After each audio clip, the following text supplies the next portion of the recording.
Tony Blair, Prime Minister of the United Kingdom.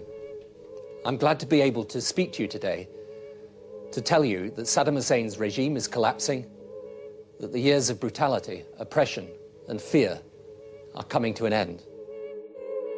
Light them all up. Light them all up. Come on, fire. Light them all up. They're right all up. Keep shooting. Keep shooting. All right, we just engaged all 8 individuals.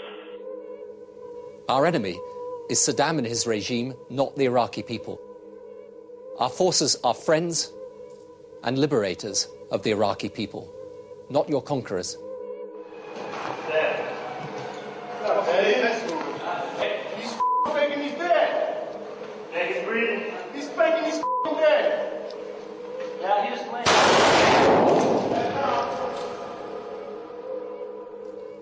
I know, however, that some of you feared a repeat of 1991, when you thought Saddam's rule was being ended, but he stayed and you suffered. That will not happen this time.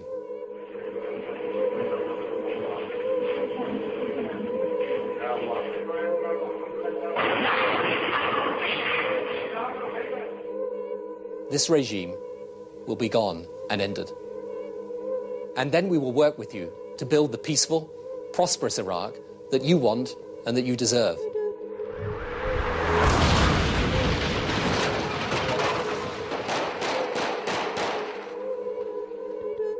So it is in the spirit of friendship and goodwill that we now offer our help. Thank you. I'm George Galloway. I spent decades in the Labour Party and in Parliament with Tony Blair. I also campaigned against his and Bush's wars alongside millions of people around the world. Since then, every prediction we made has played out tragically before our eyes. But one thing nobody predicted was the horror story yet to come: the Blair Rich Project. This film, crowdfunded by more than 5,000 people, seeks to set the record straight about Blair's near killing of the Labour Party, the killing of Iraq, and the huge financial killing he has made thereafter. This is the Killings of Tony Blair.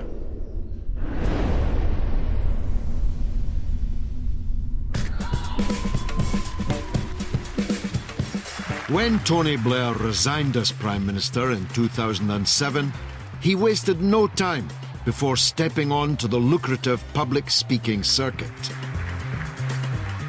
where his statements of the bleeding obvious have been in high demand.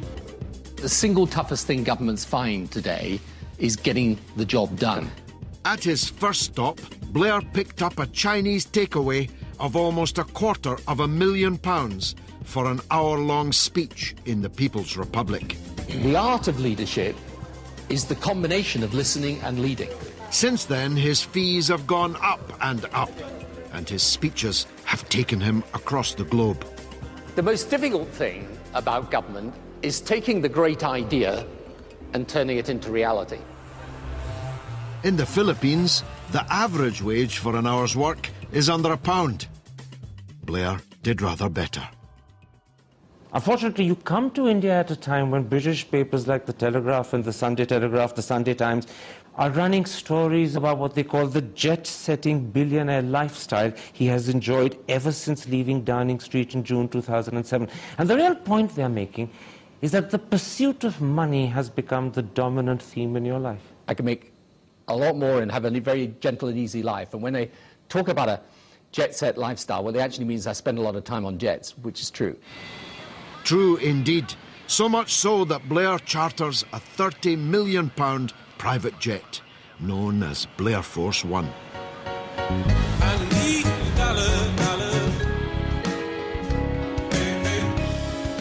But even more lucrative for Blair than public speaking is his global business empire, headquartered in London's wealthiest neighbourhood, Mayfair.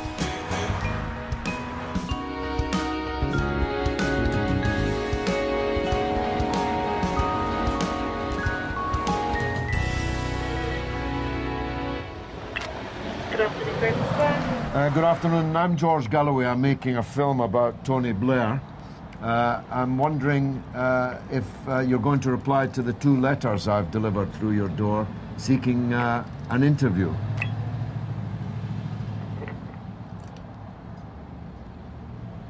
Hello?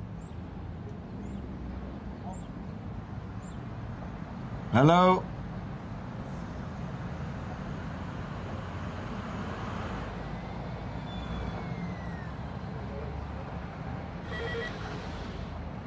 Hello?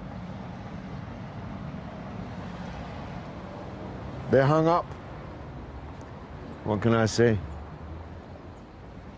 I was joined by Francis Beckett, who has investigated the consultancy firm Blair operates from here.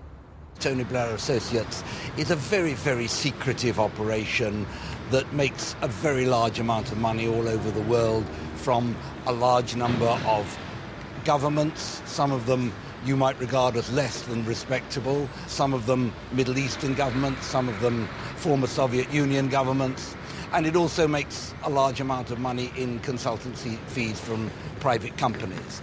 What they seem to take is the sort of advice that involves the consultant picking up a telephone and putting them in touch with the right world leader or the right business leader. So what he's doing really is living off the contacts book that he retired with as Prime Minister. You mentioned the scale of it. How many countries do you think Tony Blair is now working in? Well, there's at least 20. There could be more than 30, but I can vouch for well over 20. Tony Blair Inc., like the British Empire in its heyday, is so vast that upon it the sun never sets. Well, my Irish grandfather used to say that was because no one would trust the British in the dark. Blair's choice of clients doesn't exactly inspire trust either. The ruler of Kazakhstan, for instance. Tony Blair and Nursultan Nazarbayev first met when Tony Blair was still Prime Minister. He became one of Blair's most loyal clients. Nazarbayev had something of an image problem. Despite often paying lip service to democracy, he is widely regarded as a dictator. After all, he has ruled Kazakhstan for a quarter of a century. Those who criticize the president face imprisonment, but his opponents are not always so lucky. Leaders of opposition and dissent are regularly murdered. They're simply shot out of hand. The worst atrocity in Kazakhstan in the last few years has been when the government shot about 60 striking miners.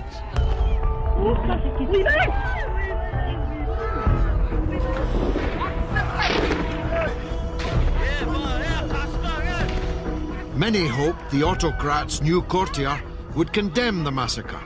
Instead, Blair was soon starring in a Kazakh propaganda film. The important thing about President Nazarbayev is that I think he had a combination of the toughness necessary to take the decisions to put the country on the right path, but also, I think, a certain degree of subtlety and ingenuity that allowed him to manoeuvre in a region which is fraught with difficulties. Blair was sustained by a coal mining district throughout his parliamentary career, and now he's taking massive checks from somebody who shoots miners as they go on strike. Media reports put Blair's fee at £16 million over 2 years. But what was this king's ransom for? Good governance, as Blair claimed? A leaked letter he sent Nazarbayev suggests otherwise. In it, Blair provides a phrase to help the dictator spin his mind.